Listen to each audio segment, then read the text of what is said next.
মঙ্গলবার রাতে তিনি ঘুমিয়ে পড়লে তার খালু ভয়ভীতি দেখিয়ে তাকে ধর্ষণ করেন। পরদিন ঘটনাটি জানাজানি হয়। এই ঘটনায় তার মা বাদী হয়ে শাহজাহানপুর থানায় মামলা করেন। পুলিশ স্বামীকে আটকে রেখে স্ত্রীকে 2 দফার দলবদ্ধ ধর্ষণের মামলায় 5 জনকে গ্রেফতার করেছে। আমাদের দেশে আসলে একে একে যে ঘটনাগুলো ঘটতেছে এটা আমরা কোনোদিন ভাবতে পারিনি। একটি দৃষ্টি প্রতিবন্ধী মানসিক রোগী, সেই মহিলাকে 35 বছরের একটি মহিলা, সেই মহিলাকেও ছাড় দিচ্ছে না দুষ্কৃতকারীরা। দর্শক শ্রোতা, এ যেন বাংলাদেশে একটা হরিলুট শুরু হয়েছে। আপনারা ইতিমধ্যে বিশেষ গণমাধ্যমে দেখতেছেন যে এক এক সময় হয়তো কোনো শিশু ধর্ষণ হচ্ছে, হয়তো কোনো অ্যাডাল্ট মেয়েকে জোর করে তাকে ধরে নিয়ে বিভিন্ন প্রলোভন দেখায় ধর্ষণ করা হচ্ছে, অর্থাৎ স্বামীর কোল থেকে বউকে তুলে নিয়ে ধর্ষণ করা হচ্ছে। যেমন নতুন বাংলাদেশে এই ধরনের ঘটনাগুলো বেশি ঘটতেছে। বাংলাদেশের সব প্রান্তেই এই ধরনের নিউজগুলো বেশি বেশি দেখা যাচ্ছে। আজকের এই নিউজটি আপনারা দেখলে হয়তো আপনাদের শরীরের পশম দাঁড়িয়ে যাবে। এই ভিডিও নিয়ে কথা বলার মতো মন মানসিকতা আমার ছিল না। কতণ্ড পাষাণ হৃদয়ের মানুষ হলে এই কাজগুলো করতে পারে। একজন দৃষ্টি প্রতিবন্ধী মানসিক রোগী, সেই 35 বছরের মহিলাটাকে একা এক ঘরে থাকতো। সে তো একজন দৃষ্টি প্রতিবন্ধী, তাকেও তারা ছাড় দেয় নাই।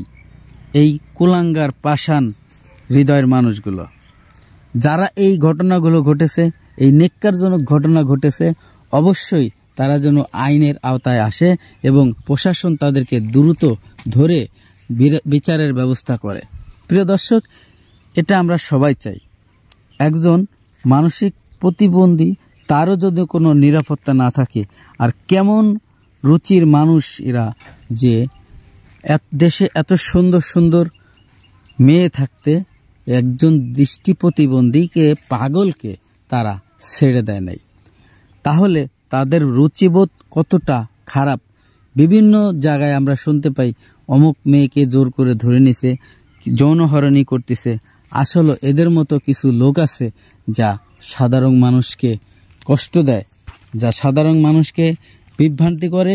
আজকের এই ভিডিও আপনারা দেখলে, যারা যারা দেখতেছেন, কমেন্ট বক্সে সবাই কমেন্ট করে জানাবেন তাদের বিচার কি হওয়া উচিত। আর অবশ্যই ভিডিওটি প্রচুর পরিমাণে শেয়ার করে দেবেন। দর্শক, বেশি কথা বাড়াবো না, চলে যাব সেই গুরুত্বপূর্ণ ভিডিওতে যাওয়ার আগে ছোট্ট করে একটি রিকোয়েস্ট করব, আপনি যদি আমার চ্যানেলে নতুন বন্ধু হয়ে থাকেন, ভালো লাগলে চ্যানেলটিকে সাবস্ক্রাইব করে রাখবেন। তো চলুন সেই ভিডিওগুলো দেখে আসি।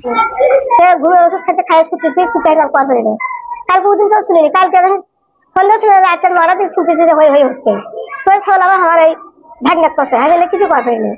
পরে ছুটেছে এই ব্যাপার, ওই পরে চলে গেছে। তখন সরকার তোমার আমাকে এগুলো করছে। মামলা চাই, কেমন শাস্তি হবে সেইটা চাই। আর ফাঁসি চাইলে মামলা আমার ছেলে চুরি করে দিচ্ছে। আমার কেউ নেই, আমার স্বামী প্রতিবন্ধী, অক্ষর প্রতিবন্ধী, আমি ব্যাগ কাজ করে খাই। আমাকে খালু হচ্ছে, সে আসে রাতের বেলায় তার হাতে নির্মম ধর্ষণ করতে। এটা মুখ করে আমার বোন বলছে, বড় বোন। শোনার পর তারপর আমরা মনে করেন ওখানে গেছি তার কাছে, তার বাসায়। সে তো মনে করেন ধর্ষণ করে পালাই গেছে। তখন আমরা পরবর্তীতে তার বাসায় গেছি, যাই তাকে পাইনি। তারপর আমরা এখানে আসছি থানায় এসে মামলা করছি। এই ঘটনায় ক্ষোভে ফুঁসছে এলাকার মানুষ। অপরাধীকে গ্রেফতার আর দৃষ্টান্তমূলক শাস্তি চান সবাই। এই মেয়েটার সাথে যে ঘটনা ঘটছে, এই মেয়েটার আমি উচিত বিচার চাই। এবং লাকসাম বাইপাস মোড় থেকে সিএনজিতে ওঠে।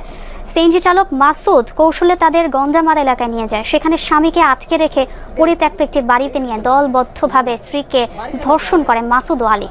পরিত্যক্ত ওই বাড়িটি উপজেলা আওয়ামী লীগের সাধারণ সম্পাদক মোহাম্মদ আলীর। 5 আগস্ট সরকার পতনের পর বাড়িটি ভাঙচুর করা হয়। পরে সেখান থেকে ভুক্তভোগীকে বিলকিস আক্তার নামের এক নারীর ভাড়া বাসায় নিয়ে আরেকবার নির্যাতন করা হয়। এ ঘটনায় রোববার মামলা হলে ধর্ষণের দায়ে মাসুদ ও আলী এবং ধর্ষণের সহযোগিতার অভিযোগে হৃদয়, আলামিন ও বিলকিসকে গ্রেফতার করে পুলিশ। প্রাথমিক বিদ্যালয়ে শিশুদের প্রস্তুতিমূলক অনুষ্ঠানে যায় শিশুটি। এ সময় শ্রেণীকক্ষ ফাঁকা থাকায় সুযোগ বুঝে স্কুলটির 2য় তলায় একটি কক্ষে শিশুটির সাথে পাশবিক নির্যাতনের চেষ্টা চালায় অভিযুক্ত আবুল হোসেন সহ স্কুলের নাইট গার্ড। এর কিছুক্ষণ পরে স্কুলের শিক্ষকদের উপস্থিতি টের পেয়ে বাড়ি পাঠিয়ে দেয় শিশুটিকে। বাড়ি ফিরে শিশুটি অসুস্থ হয়ে পড়লে রাতেই স্থানীয় হাসপাতালে প্রাথমিক চিকিৎসা দেওয়া হয় শিশুটিকে। পরে ভুক্তভোগী শিশুটি পরিবারের সদস্যদের কাছে ঘটনাটি জানলে আজ সকালে অভিযুক্তকে স্কুল মাঠে